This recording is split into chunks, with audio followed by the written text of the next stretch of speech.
तो हम शुरू करने वाले हैं बेसिक्स ऑफ स्ट्रेट लाइंस के साथ। तो यहाँ पर हम कुछ आसान सवाल अटेम्प्ट करेंगे और जो बेसिक बिल्डिंग ब्लॉक्स होते हैं स्ट्रेट लाइंस के उनको कवर करने वाले हैं, ठीक है। जिसने बेसिक्स ऑफ कोऑर्डिनेट ज्योमेट्री की वीडियोस नहीं देखी है पहले जाके वो देख लेना, क्योंकि उसमें मैंने काफ़ी सारे एस्पेक्ट्स कवर कराए हैं। क्योंकि काफ़ी लोगों को ऑब्वियस चीज़ें ही नहीं पता होती काफ़ी सारी, तो वो नहीं पता होंगी तो आप एक सवाल कैसे करोगे जो उन ऑब्वियस चीज़ों से मिल के बना होगा। तो डिस्क्रिप्शन में आपको लिंक मिल जाएगा बेसिक्स ऑफ कोऑर्डिनेट ज्योमेट्री की तीनों वीडियोज़ का। तो हम शुरू करते हैं स्ट्रेट लाइन के कुछ आसान सवालों के साथ। तो क्वेश्चन हमारा कुछ इस तरह से है कि L1 passes through -4, 3 and this point divide the portion of the line between axes in ratio 5:3 internally, find L1। तो सवाल को देख के क्लियरली समझ आ रहा है कि किस तरह का इसका फिगर होगा। तो वीडियो को पॉज करें और सवाल को ट्राई करें, सबसे हो जाना चाहिए। तो हमें एक पॉइंट तो दे रखा है लाइन पर लाई करने वाला, तो हम लाइन की इक्वेशन इस तरह से लिख सकते हैं। अगर उसका स्लोप हम m मान लें, y = mx + 3 + 4m। तो लाइन हमारी दिखने में कुछ इस तरह की मान लेते हैं और ये हमारा -4, 3 होगा। अभी हमें बता रखा है कि जो पॉइंट है ये 5:3 के रेशियो में बांट रहा है, तो ये हमारा हो जाएंगे रेशियोज़। हम इस पॉइंट को मान लेते हैं a, 0 और इस पॉइंट को मान लेते हैं 0, b, ठीक है। क्योंकि हमें पता है कि a, 0 और 0, b को मिला के जो लाइन बन रही है उसको -4, 3 5:3 के रेशियो में बांट रहा है, तो हम रिलेशन निकाल सकते हैं। ये हो जाएगा हमारा 3a/8 = -4। तो यहाँ पर हमारी a की वैल्यू आ जाएगी -32/3। सिमिलरली हम b के साथ करेंगे तो सेक्शन फॉर्मूला लगाएंगे, तो ये हमारा आ जाएगा 5b/8 = 3 के बराबर दे रखा है। तो यहाँ पे हमारे पास b की वैल्यू आ जाएगी 8 3 24/5, ठीक है। तो इतनी मगजमारी करने की ज़रूरत भी नहीं थी। ये इक्वेशन जो मैंने अलग से लिखी है, सिंपली आप a, 0 और 0, b मान के कर सकते हो उसको सॉल्व। वैसे बहुत आसान सवाल है, तो कैसे भी करो जल्दी ही होगा। तो ये हमारे पास a आ गया, ये हमारे पास b आ गया, 2 पॉइंट आ गए लाइन पर लाई करने वाले। इनफैक्ट 3 पॉइंट आ गए अब तो आप लाइन की क्वेश्चन बड़े आराम से लिख सकते हो, पर इसको शॉर्ट तरीका होता है लिखने का। अगर ये 0, b होता है, a, 0 होता है, तो लाइन की क्वेश्चन ऐसे लिख सकते हो डायरेक्ट, x/a + y/b = 1, ठीक है। ना कि आप एक पॉइंट लो, दूसरा पॉइंट लो या फिर स्लोप निकालो स्टैंडर्ड तरीके से जाओ, नहीं, ये ज़्यादा आसान है, यही करना चाहिए और ये फॉर्म आपको याद भी होनी चाहिए। तो यहाँ पे a की वैल्यू हमारी -32/3 है, तो रख देते हैं। तो ये हो जाएगा 3x/32 साथ में माइनस, और y के साथ आ जाएगा मेरा 5y/24 = 1। और इसको जब हम सॉल्व करेंगे तो हमारी लाइन की क्वेश्चन आ जाएगी 9x - 20y + 96 = 0, 1 को उधर लेना। तो अब हम बढ़ते हैं अपने अगले आसान सवाल की तरफ। तो अगला सवाल हमारा लोकस का होने वाला है। तो ये बोल रहा है कि a line through a fixed point 2, 3 intersects the coordinate axis at distinct points p and q। If o is the origin and the rectangle OPRQ is completed, then the locus of r is. तो video को pause करें, दिमाग लगाएं और इस सवाल को try करें, देखते हैं आपसे वो पता है कि नहीं। तो मान लेते हैं हमारी लाइन है और ये हमारी 2, 3 से पास कर रही है, क्योंकि लोकस निकालना है हमें एक पॉइंट जिसे हम कहते हैं r। तो मान लेते हैं r इधर है, क्योंकि हम जानते हैं हमारा o और ये इंटरसेक्शन पॉइंट्स और ये r मिला के एक रेक्टेंगल बना लें, तो r दिखने में ऐसा ही होगा, 90 डिग्री पे होगा। ये मैं लेबलिंग कर लेता हूँ। तो ये हमारा हो जाएगा q और ये हमारा हो जाएगा p। r की वैल्यू ऑब्वियसली क्योंकि हमें लोकस निकालना है तो हम h, k मानेंगे। तो यहाँ से हमारे पास p की वैल्यू फिक्स हो जाएगी, तो ये हमारी हो जाएगी h, 0। और बात करते हैं q की वैल्यू, तो ये हमारी हो जाएगी 0, k, ठीक है। और हम जानते हैं कि ये पॉइंट जो है हमारा ये 2, 3 है, जिससे लाइन हमेशा पास कर रही है। तो अगर h, k के टर्म में इस लाइन की क्वेश्चन लिखें तो हम डायरेक्ट लिख सकते हैं x/h + y/k = 1। और हम जानते हैं इस लाइन पे लाई कर रहा है हमारा 2, 3, तो ये हमारा हाल आ जाएगा आंसर।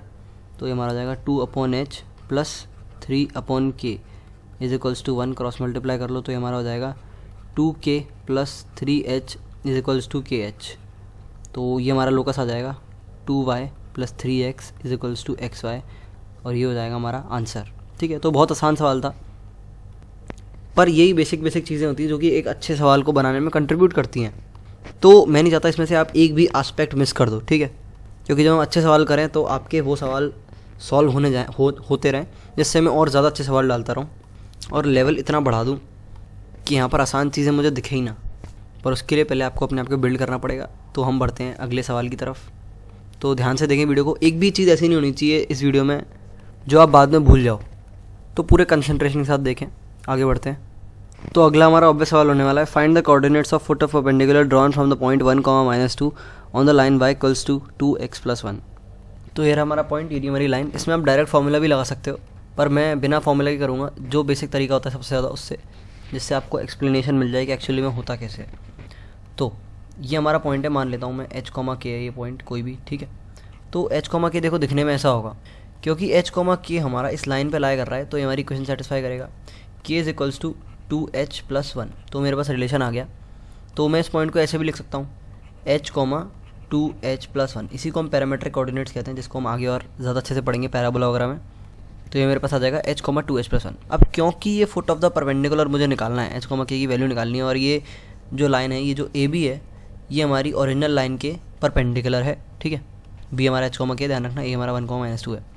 तो हम सिंपली m1 × m2 -1 कर देंगे। तो m1 की वैल्यू यहाँ से हमारी आ जाएगी 2h + 1 -2, तो यह आ जाएगा हमारा 2h + 3, और नीचे आ जाएगा हमारा h - 1 मल्टीप्लाइड में हमारी उस वाली लाइन का स्लोप है 2, और ये हमारा इक्वल टू -1 है, ठीक है। m1 m2 -1 परपेंडिकुलर लाइन्स के लिए।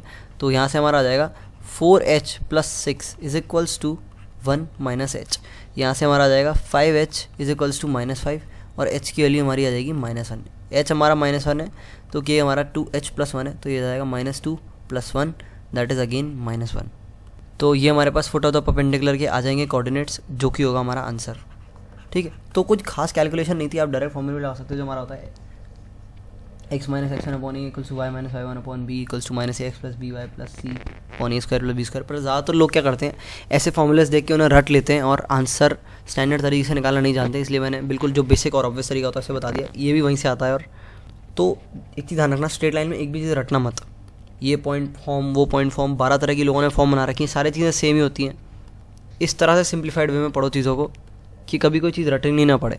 और बुक्स में काफ़ी ज़्यादा गलत तरह से दिए होते हैं चैप्टर्स, तो इस चीज़ को लेके मैंने अलर्ट करा दिया है। आगे बढ़ते हैं। तो अगला आसान सवाल है हमारे पास, पर यहाँ पे मैं एक कंस्टेंट डालूंगा, आपको फॉर्मूला इस्तेमाल नहीं करना है, ठीक है। आपको स्टैंडर्ड तरीके से सवाल करना है। देखो फॉर्मूला हम लगाएंगे ऑब्वियसली, पर स्टैंडर्ड तरीका जब तक नहीं आता तो फॉर्मूला सिर्फ छोटे मोटे एग्जाम में ही काम आएगा। कंसेप्ट पता होगा तो अच्छे सवाल के साथ आप चीड़ फाड़ कर पाओगे। तो find the image of -8, 12 with respect to the line mirror 4x + 7y + 13। इसको बिना फॉर्मूले के सॉल्व करना, जो भी आपको लगता है स्टैंडर्ड तरीका होना चाहिए उसके बेसिस पे। थोड़ा सा हो सकता है ज़्यादा टाइम लगता है, ऑब्वियसली फॉर्मूला टाइम कंज्यूम करने के लिए ही होते हैं, सॉरी टाइम बचाने के लिए ही होते हैं, पर यहाँ पर हमें स्टैंडर्ड तरीके से करना है। ऐसा भी नहीं कि आपको 1 घंटा लग जाएगा, 5 मिनट में हो जाएगा यार, ज़्यादा से ज़्यादा 5 मिनट। तो वीडियो पोस्ट करें और सवाल को दें एक ट्राई। तो देखो ये मेरा पॉइंट है -8, 12, और मुझे इसकी इमेज निकालनी है इस लाइन के अबाउट। तो इस लाइन की इक्वेशन लिख देते हैं। तो ये हमारी हो जाएगी 4x + 7y + 13 = 0। तो मान लेते हैं इसकी इमेज हमारी यहाँ पर कुछ आ रही है। देखो इमेज जो है, और इस पॉइंट को जब आप ज्वाइन करोगे, देखो इस तरह से ये इमेजिन कर लो कि ये तो भाई मेरा मिरर है ये लाइन, और ये पॉइंट यहाँ कहीं एग्जिस्ट कर रहा है किसी पर्टिकुलर d डिस्टेंस पे, और मुझे सिंपली इस पॉइंट की जो है इमेज निकालनी इस मिरर में। तो ये मेरी इमेज मान लेता हूँ मैं। तो इमेज के कोऑर्डिनेट हम मान लेते हैं कोई भी h, k मान लेते हैं, ठीक है। देखो यहाँ से एक चीज़ तो इंश्योर हो जाती है कि अगर मैं इस पॉइंट को P मान लूँ और इस पॉइंट को Q मान लूँ, तो मेरा PQ लाइन जो होगी उसका जो स्लोप होगा वो मेरी ओरिजिनल लाइन के स्लोप के परपेंडिकुलर होगा। ये क्लियरली नज़र आ रहा है सबको। प्लेन मिरर में ऑब्जेक्ट और इमेज को ज्वाइन करने वाली जो लाइन होती है वो प्लेन मिरर के परपेंडिकुलर होती है, सिंपल ऑब्जर्वेशन। और जो 8, 12 -8, 12 और h, k के जस्ट बीच वाला पॉइंट है, अगर मैं सेक्शन फॉर्मूला लगा दूँ इन पे, और जो मेरा बीच वाला पॉइंट निकल के आएगा वो इस लाइन पे लाई करेगा, ठीक है। ये भी मेरा क्लियर हो गया। तो 2 चीज़ें आ गई मेरे पास, पहली चीज़ परपेंडिकुलर वाली चीज़, दूसरी चीज़ सेक्शन फॉर्मूला लगा दूँ तो बीच वाला पॉइंट आएगा इस लाइन पे लाई करेगा।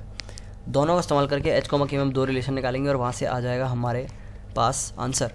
तो सबसे पहले परपेंडिकुलर वाली चीज़ का यूज़ करते हैं। तो स्लोप आ जाएगा मेरे पास 12 - k divided by -8 - h multiplied by इस लाइन का स्लोप हमारा कितना है, y = mx + c जब करोगे तो -4/7 इसका स्लोप हो जाएगा हमारा, और ये हमारा -1 के बराबर है। ये प्लस कर लेते हैं, ये प्लस कर लेते हैं, ये प्लस कर लेते हैं, ठीक है। So this will be 12 - k multiplied by 4 divided by 7 × 8 + h = -1। तो इसको क्रॉस मल्टीप्लाई करके हम सॉल्व कर लेते हैं। तो हमारे पास ये रिलेशन निकल के आ जाएगा 7h - 4k = -48 - 56। तो बड़ा ही ख़राब सा लग रहा है देखने में। एनीवे दूसरे रिलेशन का वेट करते हैं। तो सेक्शन फॉर्मूला लगाना है हमें और इनके बीच का पॉइंट निकालना है, तो सीधे फट से लगा सकते हैं। तो हम ये हमारा हो जाएगा 8 - h/2 और ये हमारा हो जाएगा k + 12/2। हम पता है कि ये जो पॉइंट है हमारा इस लाइन पर लाई करेगा, तो सिंपली इस लाइन में रख देते हैं इस पॉइंट को। तो बड़ी अजीब सी क्वेश्चन बनेगी हमारी, दिखने में ज़्यादा अच्छी नहीं है। तो 2h-8 plus 7/2 multiplied by k + 12 plus 13 is equals to 0। ये हमारी दूसरी क्वेश्चन आ गई h और k में, और ये हमारी पहली क्वेश्चन दे रखी है। इन दोनों को जब हम क्लब कर देंगे तो हमारी h और k की वैल्यू आ जाएगी।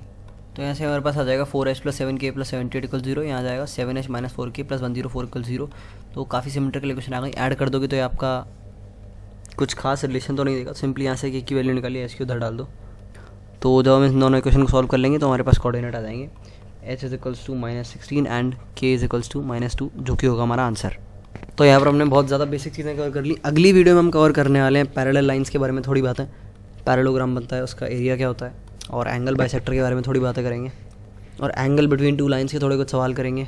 तो यहाँ हमने बहुत ज़्यादा बेसिक चीज़ें डिस्कस करी थी। अगली वीडियो में भी ऑब्वियसली ये होगा, फिर हम इन सब का मिक्सचर करने लग जाएंगे और थोड़े कॉम्प्लेक्स सवाल डिस्कस करेंगे। तो स्टे ट्यून्ड, मिलते हैं अगली वीडियो में।